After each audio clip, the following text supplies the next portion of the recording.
Hi there folks, this is Dave. I normally tell you about stories about my shed, but I'm going to tell you a story about my house. This house was built in 1964, well roughly about that from memory. It was built by a guy called Harley. He was the guy who designed it and built it himself. It's got some amazing features. One of them is this bell on the outside of it. Outside the house. I'll tell you why that's there very soon. I want to show you something else that is quite interesting about this house. Now this was built in the 60s, but it has an outside toilet as well as an inside bathroom. It's got a toilet outside, which is actually quite a handy feature to have these days.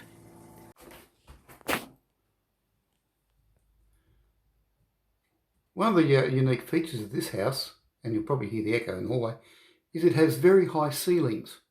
It's actually quite interesting. It's also fully double insulated, the walls, the ceiling, the floor, so it has great thermal mass. It's very easy to heat and cool. It also has a very interesting alarm system. This is a more modern smoke detector, which is powered by the grid power, the house power, and has battery backup. But the house also has fitted a very elaborate alarm system. This is a smoke detector installed early in the probably early 1970s. Things not focusing. Come on, focus on this house. Yeah, there's the smoke detector. Sorry, this is a bit thing. So there is a smoke detector. It also has sensors. It has door sensors as well. So let's go through here. So this is the 1970-ish alarm panel. The system actually still works. We don't use it as it's intended to. Oh, this thing's not going to focus properly, is it? So this is the 1970-ish alarm control panel. It's still in working order. It's just not turned on or running today. We don't use it that much these days, but it can be used. It's still all operative. The system's all there. Actually runs quite well. All our external doors, focus you bloody thing. All our external doors have reed switch sensors on them. And uniquely to this house, due to the design of it, I wish this thing could focus. It has 3 exit doors. We have a front door, we have a back door, and we have a side door. This is actually the side door of the property. This is the sensors on our front door. Cabling for the alarm system.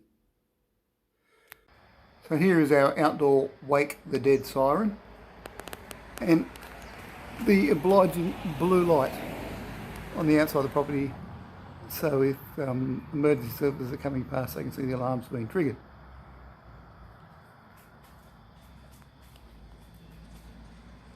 This system has both a key switch to operate it and a pin number pad. Originally it would have just been the key switch on and off, and then later the owners added a key switch system. This also has a dial-up system, although it was reported to us they never got it to work. Because in the old days, back when they put these alarms in, there was no alarm monitoring. If the alarm went off, it annoyed the neighbours, they rang the police. Police came and investigated. It had the capability to be a monitored alarm, but it was never set up to be. They never hooked up to a monitoring service. Though it's now got a picture on top of it, there's this big box in the kitchen. Now, originally, this box would have had a set of bells on it, like the bells outside. Rather interesting. See if I can show you this one. I'm not sure how the cameras are going to cope with this on the phone, but the manhole cover. Manhole cover in this house is actually up in a cupboard. So this cupboard here, in what would have been the, I think, this is bedroom number 4, it's smallest of the bedrooms, but the guy who built the house was a very keen woodworker, so we have amazing built-in carpentry and built-in cupboardry in every room. But have a look at this. The manhole cover, oh, you can't see anything. Shoot on the fly. The manhole cover is in a trapdoor. You've got to open this little trapdoor and go into the manhole through a cupboard. How crazy is that? But what I actually wanted to show you was down here is a switch, if the camera ever focuses.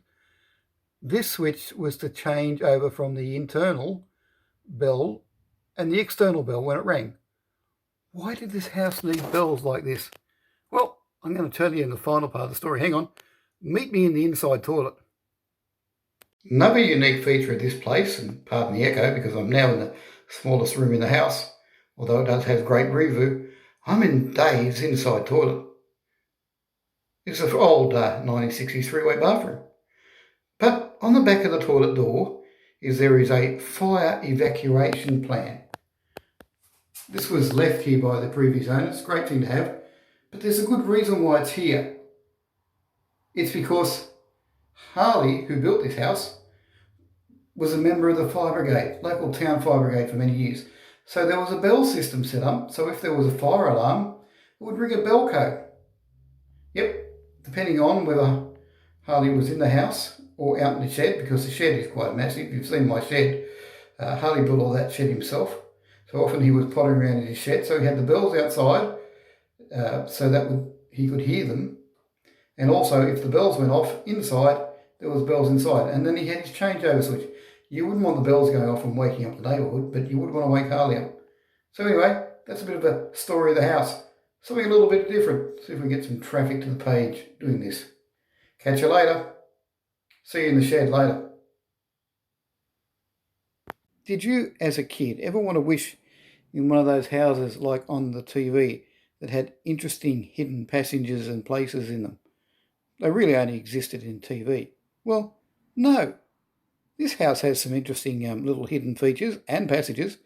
If you'd like to know more about these, let me know. Send me a message and I'll do more videos on some of the interesting features of Dave's house.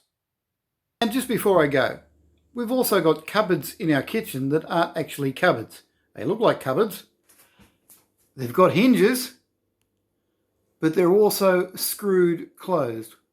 Bizarre. Don't forget, if you'd like to hear more strange stories from Dave's house, let me know and I'll tell you all about them.